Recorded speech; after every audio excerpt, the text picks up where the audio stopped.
A messy fight within the state Republican Party is heating up. Gubernatorial hopeful Marc Fisher says he's not backing down in his fight to get onto the GOP primary ballot, and today he fired another salvo.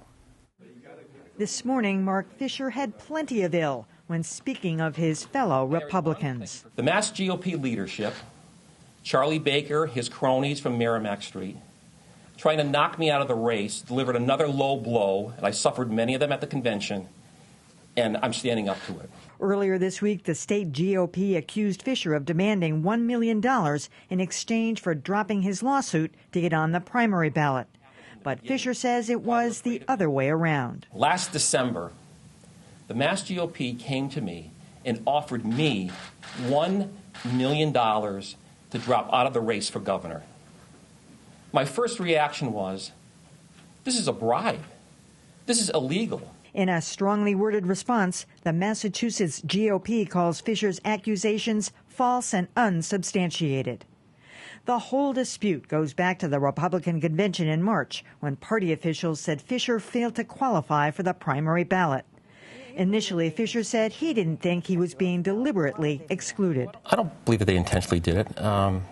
It's just that they're confused about how to keep the rules. But now Fisher is lashing out at the party and Republican frontrunner Charlie Baker. In this particular issue, he's sitting on the sidelines. I mean, he's the titular head of the Republican Party, and he's not getting involved. You want to lead the state as governor, and you're not leading on this one issue? It's a pretty simple issue. Regardless, Fisher says he refuses to be pushed to the sidelines. I guess there's a lot of different paths it could take now, but I'm still in this thing. Well, a spokesman for Charlie Baker fired off this statement today. Charlie wants a fair and quick resolution to this matter, and if that means a primary, then we welcome it.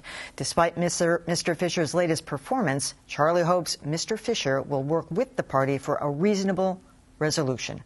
Here to discuss the consequences of the Fisher saga on the race for governor are Republican and former state treasurer Joe Malone and Democratic political activist Mara Dolan. Welcome to both of you. Thank you very much. Well, so Joe, this is a very serious accusation that somebody from the Republican State Committee came to Marc Fisher in December, well before the convention, and offered him $1 million. Well, he says in the gag order he can't say who it was, but serious. Well, first of all, it is a very serious charge, but the bigger issue here, I think, is Charlie Baker has been caught cheating twice. Once at the convention where it was clear they played games with the vote to keep Fisher off the ballot. Now, recently, there's a story in the Globe where he's got his political director being paid for by the Republican Party out of its federal account. You know, these things are awful for Baker. They deny that, and we should say for the record, too, that you're supporting independent Jeff McCormick, Correct. so you're not supporting anybody on the Republican side. I mean, Charlie Baker's people have denied that. And Charlie has said, fairly consistently anyway, over the past couple of weeks, we welcome him, put him on. And Mara, the Republican Party has offered to put Marc Fisher on the ticket, but he's fighting this, saying, no, I want to go back and see what that count showed at the actual convention. Well, there is a YouTube video showing that there were 10 blank ballots. The delegates were then sent home, and all of a sudden, there were 65 blank ballots. Where are these 65 delegates stepping forward to defend the honor of their party? The whole thing is rotten from top to bottom, but I agree with Joe. Charlie Baker is chronically noncommittal. He should have stepped forward a long time ago and insisted that there be a thorough investigation so they can find out exactly how many ballots Marc Fisher had and not count the blank ballots, which is what they were told at the beginning of the convention. They did count the blank ballots. But they were told they wouldn't. Yeah. Right. And by the way, though, again, this comes back to if they get the tally sheets, why don't they put them on the table, number one? Number two, why are they now saying you can get on the ballot? If they know they're right, they should lay out all the evidence and say, we're right, you lost, end of story. Well, because maybe somebody did go to Marc Fisher in December and offer to buy him off. So the point is the party and also Charlie, who hasn't done what Fisher did, which is to step up and say, media, ask whatever questions you want. I am here. Charlie's numbers are tanking, and the reason why they are is he's coming out of this, I think, looking like he was going to do anything to win, including fudge the numbers at the convention, and also, as I said, play games with having other people pay for his employees. That's wrong. Well, in his defense, he has been accountable to the media. I mean, he certainly was on Boston Public Radio last last week, he's not running away from the media. He's answering questions. But I think it's different from that and standing before a press conference and saying, send all your questions my way. Absolutely. How's this going to get resolved? You're asking me? Yeah. Well, he's called now on Martha Coakley to investigate. So I think there needs to be a thorough investigation. She's running too. I mean, how messy could this be? No. But I think I find it suspect that all of a sudden Marc Fisher is saying, "Ooh, they offered me $1 million."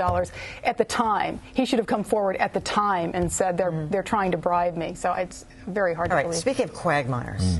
This thing with the State Gaming Commission, Steve Crosby, it was reported a few days ago, turns out attended an opening day / Kentucky Derby party at Suffolk Downs. Suffolk Downs, of course, being in the hunt for a casino licensing in the East, one of 3 licenses. And apparently there were architectural renderings on the walls of this party, and some of the principals were involved. Steve Crosby paid his way in for his wife and some family friends and himself, and so that was all legit. And there was nothing illegal about it, but it was the appearance of a conflict, do you think, Maura? No, absolutely. Unquestionably. This is a thankless task, being the gaming, I mean, from start to finish, and it's just getting worse and worse and worse. It's good that he's recused himself. It is? But but I think the appearance is more than an appearance. I think it is a conflict. But is this not, I hate to say it, one step in the grave? I mean, if he feels like he's got to recuse himself from participating in one of 3 discussions about who gets what kind of a license. I mean, he's the chairman of the commission. No doubt about it. And by the way, this is a cumulative effect here, because he's also had problems in Everett, and just the cloud that has developed around this whole commission. You would have thought he'd say, I'm not going near that party. Why do I have to go there? Let me just be beyond reproach. It was silly on his part. Yeah. You agree? Yes, absolutely. He didn't have to go. He shouldn't have gone, and now the entire process is tainted. Yeah. I mean, what do you think is going to happen there? Is this, recusing himself from that discussion leaves 2, but is the handwriting on the wall? Well, again, the cast, the die has been cast, so they're going to have a vote without him, and it's just more criticism, I think, that in some ways reflects on the governor, because he's had enough issues and enough headaches lately. He doesn't need another one. It's too bad. He's a good guy. Anyway, Joe Malone, Maura Dolan, great to have you.